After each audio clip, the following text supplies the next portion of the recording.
السلام عليكم ومرحبا بكم من عاصمة المملكة العربية السعودية الرياض، بالتحديد في ملعب الملك فهد، أين ستقام غدا السبت في تمام الساعة 8:30 بتوقيت مكة المكرمة الذهاب نهائي دوري أبطال آسيا المقام بين نادي الهلال السعودي وأوراوا الياباني. Hey, thanks for joining us. We are here at the iconic King Fahd International Stadium where we're getting ready for the first leg of the 2022 AFC Champions League final between Al Hilal of Saudi Arabia and Urawa Red Diamonds of Japan. Now, this is a ground that Al Hilal are very comfortable playing in. They've never lost here in their 4 previous occasions, playing in finals of Asia's top-tier competition. 2 wins and 2 draws. Unfortunately for them, the two draws that they did suffer in 2014 and 2017 didn't end up winning the title overall. But I guess you could say Al Hilal, as long as they win here, they tend to go on and win the AFC Champions League. Urawa Reds, we're familiar with this one as well. It's raining. Let's go. It is raining. So Akram, how about we leave this here, the calm before the storm tomorrow. Let's have a look at how the teams actually got to the final. Good idea. Let's go.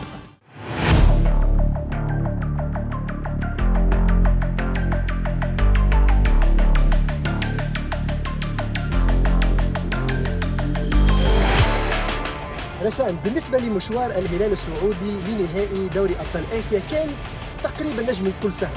ليش سهل؟ لأنه تصدر دوري المجموعات ب 13 نقطة، 4 فوز، تعادل 1 وخسارة أمام الريان القطري. مرورا إلى دوري 16 وين قابل مع نادي شباب الهلال الإماراتي الهلال الإماراتي وين فاز 3-1 وكانت مباراة سهلة نوعا ما في متناول الهلال. مرورا إلى ربع النهائي مع فولاذ إيران، هنا وين كانت مباراة قوية وكانت مباراة صعبة على الهلال، لكن تمكن ماريجا من تسجيل هدف الترشح إلى دوري نصف النهائي في الدقيقة 87 اللي رشحهم إلى المفاجأة. المفاجأة كانت مع الدحيل القطري وين فاز 7-0 أمام الدحيل القطري اللي خلى نادي الهلال يلعب بترشح بأريحية إلى نهائي دوري أبطال آسيا. And that was the one, that game, Al Duhail against Al Hilal. I thought on paper it was going to be tricky for Al Hilal, and then they absolutely just blew Al Duhail away 7-0, didn't they? I mean, it was incredible from Al Hilal. But for Urawa Reds and their part in the group stages, I think was relatively straightforward. You know, they were in a group with Daegu of the Korea Republic, Lion City Sailors of Singapore, Shandong Taishan of China. They won 4 in the group stages. They couldn't beat Daegu, which meant they finished in the run-up position, which kind of helped them. It gave them a bit of a favourable draw in the knockout stages. Round of 16, they came up against Johor Darul Takzim. That's when they beat them by 5-0. And then they came up against a side from Thailand, BG Pathum United, in the quarterfinals. A 4-0 win for Urawa Reds there. And their first big test was that semi-final against John Book Hyundai Motors. And what a semi-final it was. 2-2. Went into extra time, and even in extra time, 116th minute goal from Han Kyo-won, and you thought John Book were going to go end up and win it. Junker, let me finish up from Junker with the equalizer, and then the penalty shootout.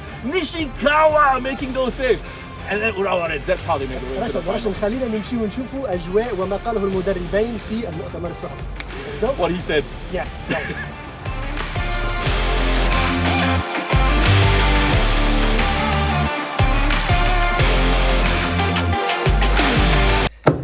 المؤتمر الصحفي رشن, the press conference. Press conference room. This is where they get to answer those questions after the game, right? Yes, I think Rayan Diaz is a striker. He's going to strike. He doesn't need to say something. I mean, this guy has like multiple striker players, لاعبين هجوميين يقدروا يسجلوا من أشباه الفرص. أعتقد سوف يلعب على الهجوم خصوصا أمام جمهوره وفي ميدانه. ماذا تعتقد بالنسبة لأوراوا؟ I tell you what we've got here actually is 2 coaches who like their sides to be attacking and like their sides to be aggressive and imposing themselves upon the opposition. Ramon Diaz actually has had a lot more time with Al Hilal than Maciej Skorza with Urawa Reds, and he wasn't the coach who brought Urawa Reds into the final. It was Rodriguez previously from last season. And don't forget he was a striker also. And that's right. And I mean, he had, not as great a playing career as Ramon Diaz, to be fair. Ramon Diaz was excellent as a player. But Maciej Skorza has been very successful as a coach. And, this is a big challenge for him. I think he understands and appreciates just how big this job is with Urawa Reds, because it's a massive club in Asian football. And he, again, we talk about him, his ideal style of play is to have his side pressing high up aggressively against the opposition. But they're playing away from home, it's 2 legs. So do we see a little bit of a change perhaps? Does he go a little bit more defensive in certain situations and maybe say, we get a draw and then we go home into the second leg and try and win at Saitama? I mean, it's going to be fascinating to see how it plays out. It's going to be fascinating to see how it plays out. Let's talk about the players. Yeah, we should. Let's see. Key players. Let's go. Go.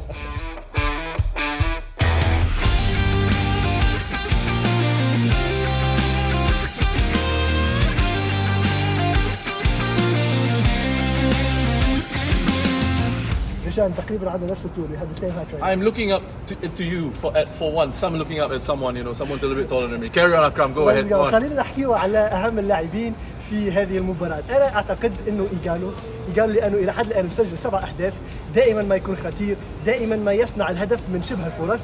أعتقد وهذا رأيي الشخصي إنه راح يكون بطاقة فارقة لرامون دياز. I can't help but want to jump in here. I know you said Igalo, I heard his name there.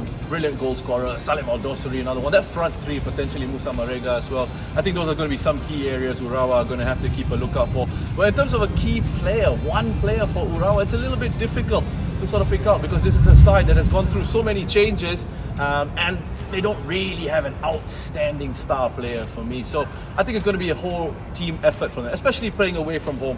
I think about the likes of Schultz at the back and Holbratton in central defense potentially for them. Players ahead of them, Ito in central midfield, Iwao in those positions. And I think playing away from home, those are going to be the key areas for them to look out to try and defend and try and spoil Al Hilal's plan going forward. Koit Zumi is a player who can create chances, and maybe Kuroki, who's got lots of experience in this competition. So we'll see how Maciej Skorza decides to set up. I agree. I think, as he said, so it will be, let's say, like Ramon Diaz is going to be the man of the game. Why? Because الهلال عنده ترسانة قوية من اللاعبين، فكما هو سوف يتحكم باللاعبين كما سوف تجري المباراة. Yeah, I get where you're coming from, Ramon Diaz, and even Maciej Skorza. It's going to be interesting how these two coaches get on tactically. But we've talked about the players on the pitch, we've talked about the coaches. I think the most important people who are going to be out here are the fans in support at the King Fahd International Stadium, and we should talk about them right now. صحيح رشان، خلينا نتحدثوا على الجماهير.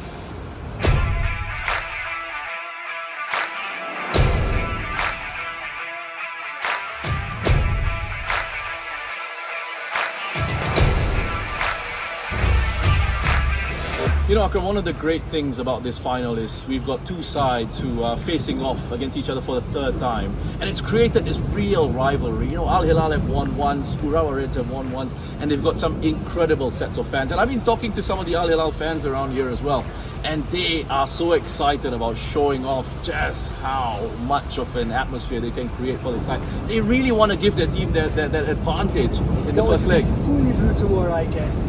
Full house tomorrow. The game is going to be maybe a little bit of red in one small pocket here and there. Maybe a little bit of red for you. Okay, no problem. All right. So tomorrow is going to be fully booked for the Hilal fans, and let's hope for the Urawa fans also to see them coming from Japan. إذا غدا سوف نلقاكم من هنا. سوف نتحدث كذلك على المباراة اللي سوف تقام كذلك في الساعة 8:30 مساء بتوقيت مكة المكرمة من هنا من استاد الملك فهد. Well, we are all set up for what should be a brilliant final between two sides of the highest quality. The best of the West coming up against the best of the East. We will be here tomorrow as well with a build-up ahead of kickoff. So don't forget to follow us on the AFC's official social and digital media channels. We'll see you very soon, but for now, it's goodbye. I'm excited for tomorrow. Oh man, it's going to be great. Let's go.